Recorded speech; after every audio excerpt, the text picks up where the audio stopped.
Ayan guys, meron ng mga poinsettia siya. Dito na tinda. Ayan. Ano ba tayo ko Ayan nito? siya. Ha? Store is required till 5, please. Yan mga poinsettia. Yan siya. Lumalabas lang to sila pag Christmas. Pag December na. Yan siya mga poinsettia. So ano lang, 349. Bumili ako ng isang poinsettia. Para may Christmas, or red na red siya, diba?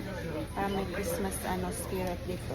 Lagay ko to sa table, sa center table namin sa sitting room. Yun lang, bye! Guys, ito na yung poinsettia na binili ko nung nag-grocery kami. So, kinuhanan ko na siya ng wrapper. Tapos dito ko siya ilalagay sa pot. At saka dito sa center table ko ilagay katabi ng aking bonsai. So, yan lang guys. Christmas na yung natin dito. Ito lang muna yung Christmas natin spirit kasi next week pa ako mag-decorate. Thank you for everything. Thank you for watching. Bye-bye.